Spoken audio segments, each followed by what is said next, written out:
By implementing HPV vaccination programs, states can significantly reduce the incidence of cervical cancer, and Bihar has taken that significant step by introducing the HPV vaccine in its immunization program for girls between the age of 9 to 14, becoming one of the first few states in India to do so.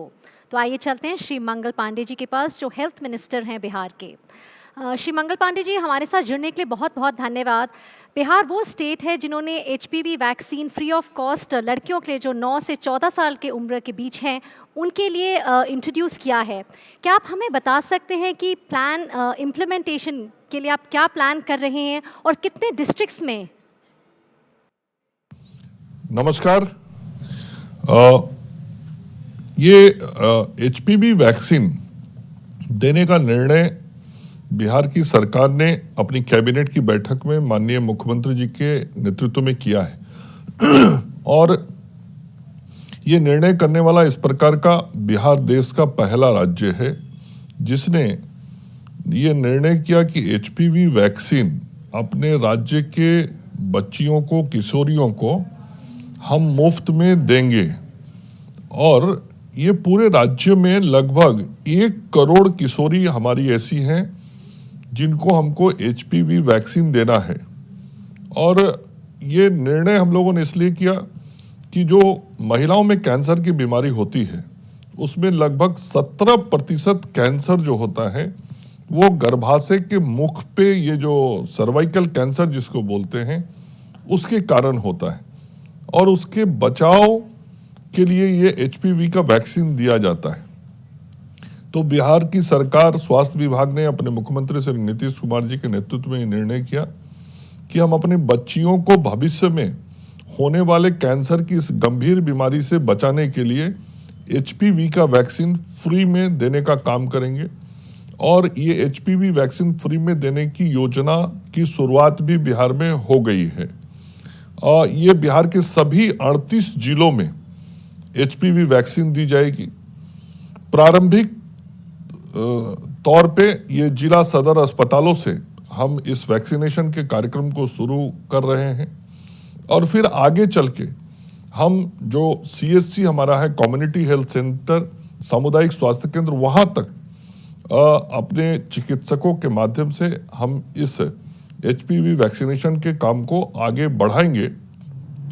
और इस वर्ष बिहार सरकार की cabinet ने 150 करोड़ रुपए की मंजूरी इस वैक्सीनेशन के लिए दी है। तो मैं समझता हूं कि ये एक बहुत बड़ा काम हम सब लोगों ने बिहार में शुरू किया है। जी, बहुत बड़ा इनिशिएटिव है और आपने जैसे कहा कि 38 डिस्ट्रिक्ट्स में ये आपने इम्प्लीमेंट किया है। लेकिन मंगल पांडे जी, अगर आप हमें बता सके, जो ये बहुत इम्पोर्टेंट इनिशिएटिव है, क्या चैलेंजेस स्टेट बिहार फेस कर रहा है इम्प्लीमेंटेशन के दौरान इस वैक्सीनेशन के लिए? नहीं, देखिए, मैं आपको बताऊं, मैं विभिन्न अन्य सामाजिक संगठनों के माध्यम से ऐसे कार्यक्रमों में पिछले 3-4 सालों से जुड़ा हुआ हूं और कई जगहों पे इस प्रकार के वैक्सीनेशन के कार्यक्रम जो चले हैं उन कार्यक्रमों में मैं उपस्थित रहा हूं। मेरे सामने ये टीकाकरण होता था। तो जब कई स्वयंसेवी संस्थाओं के द्वारा ऐसे कार्यक्रम होते थे तो मेरे मन में ये विषय सदैव आता था कि जो काम अन्य संगठन कर रहे हैं वह काम सरकार को भी करना चाहिए। यह हमारे राज्य के किशोरियों के लिए बहुत जरूरी है। और मैंने माननीय मुख्यमंत्री श्री नीतीश कुमार जी से इस संदर्भ में बातचीत किया। उन्होंने अपनी स्वीकृति दी, सहमति दी और उसके बाद इस योजना को हम लोगों ने लागू करने का निर्णय कैबिनेट में किया और फिर उसको क्रियान्वित किया। चैलेंजेज एक ही मुझे समझ में आता है, चूंकि मैंने कहा कि पिछले कुछ वर्षों का मेरे पास स्वयं का अनुभव है। समाज में जागरूकता लाना, समाज में जागृति लाना और बच्चियों को हम जो ये एचपीवी का टीका दे रहे हैं, दिलवा रहे हैं, तो जो हमारे स्वास्थ्य केंद्र हैं, उन स्वास्थ्य केंद्रों पे जो हमारे अभिभावक हैं, क्योंकि जो किशोरियां हैं वो स्वयं से चल के आएंगी, ये थोड़ा कम हो सकता है। अभिभावकों को आगे प्रेरक बनना पड़ेगा और अभिभावक अपनी बच्चियों को लेके आएंगे तो ज़्यादा बड़ी संख्या में हम टीका दिला पाएंगे। तो जागरूकता मैं समझता हूँ इस पूरे कार्यक्रम का एक चैलेंज है। बाकी इम्प्लीमेंटेशन के लिए जो जो काम हमको करने थे वो सब तैयारियां हम लोगों ने पूर्ण कर ली है। श्री मंगल पांडे जी, आपने खुद कहा जागरूकता एक चैलेंज है जो हम बहुत ऑफन देखते हैं वैक्सीनेशन की अगर बात करें हेजिटेशन को लेके। तो क्या की मेजर्स किए आप ले रहे हैं, स्टेट ले रहा है ताकि और जागरूकता फैला सकें और वैक्सीनेशन का जो रेट है उसे और बेहतर किया जाए? नहीं, देखिए, प्रचार प्रसार एक इसका रास्ता होता है, विभिन्न प्रकार के विज्ञापन इसके रास्ते होते हैं। विज्ञापन समाचार पत्रों के माध्यम से होता है, रेडियो के माध्यम से होता है, टीवी के माध्यम से होता है, डिफरेंट एड्स के माध्यम से होता है, आजकल तो सोशल मीडिया के माध्यम से भी होता है। तो ये जागरूकता पैदा करना कि यदि हम अपने बच्चियों को ये टीका दिला दें तो हम उनको सर्वाइकल कैंसर की बीमारी से बचा सकते हैं, और इस बात को घर घर तक हम पहुंचाने में जितना ज़्यादा सफल होंगे उतना ज़्यादा संख्या में बच्चियां हमारे स्वास्थ्य केंद्रों तक आएंगी, अभिभावक बच्चियों को लेकर आएंगे। और बिहार में मैं कह सकता हूं, जैसा मैंने कहा 4 वर्षों का अनुभव है, ये जागृति पिछले 3-4 वर्षों में काफ़ी बढ़ी है। और लोगों के मन के अंदर यदि कुछ संकोच था या कुछ प्रश्न थे तो अब बड़ी संख्या में बच्चियों ने ये टीका लेना शुरू कर दिया है। तो जो मन के संकोच थे वो भी खत्म हो गए हैं और किसी प्रकार की आशंका अब किसी के मन में नहीं है। तो ये आशंकाओं को निर्मूल करते हुए जागरूकता, इस काम में हम काफ़ी आगे बढ़े हैं। लेकिन यह जागरूकता एक ऐसा विषय होता है जिसको सदैव चलाते रहने की ज़रूरत पड़ती है और उसको हम आगे भी चलाते हैं।